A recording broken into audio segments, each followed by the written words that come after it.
રાજકોટના ward number 15માં Congress દ્વારા વિરોધ પ્રદર્શન કરવામાં આવ્યું। આજી નદીમાં રામનાથ મહાદેવ હોવા છતાં ગંદકી મનપા દ્વારા આજી નદીની સફાઈ ન કરાતા હોવાનો પણ આરોપ છે। નદીમાં દબાણોના કારણે શહેરમાં પાણી ભરાય છે। વિરોધ પ્રદર્શન માટે કોંગ્રેસે તગારા અને ફાવડા લઈ અને પહોંચી તગારા લાવ્યા। જરૂર પડશે જેસીબી પણ લાવીશું। પવિત્ર આજી નદીમાંથી કાપ અને કચરો દૂર કરીને જ રહીશું। કોંગ્રેસનો આ નવતર વિરોધ।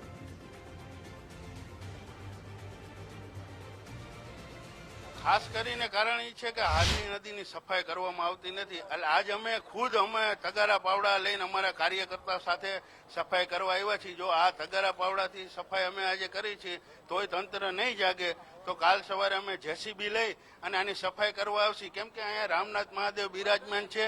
ગયા વખતે પણ અમે ફરિયાદ કરેલી અને એની સફાઈ પૂરતી નથી કરેલી, તેના લીધે રામનાથ મહાદેવ મંદિરમાં ઘણું નુકસાન થયું હતું। જો આ નદી ત્યારે સફાઈ કરાવી નાખી હોત, પોળી જે આ બધું આજુબાજુમાં જે ગંદકી કચરો તમે જોઈ શકો છો, ઈ જો કચરો હટાવી નાખ્યો હોત તો મંદિરમાં એટલું પાણી ચડે જ નહીં।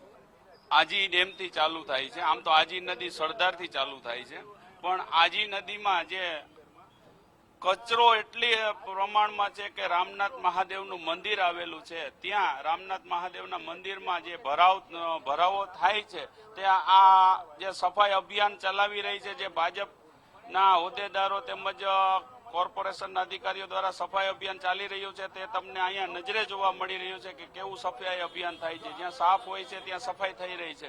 બાકી હિન્દુઓનો જે આસ્થાનું કેન્દ્ર છે, દેવોના દેવ મહાદેવ જે અહીંયા બિરાજમાન છે, અને ત્યાં બાજુમાં 7 નંબરનો વોર્ડ જે મેયરશ્રીનો વોર્ડ હોય અને બાજુમાં 7 નંબર વોર્ડ હોય, 15 નંબરનો વોર્ડ હોય।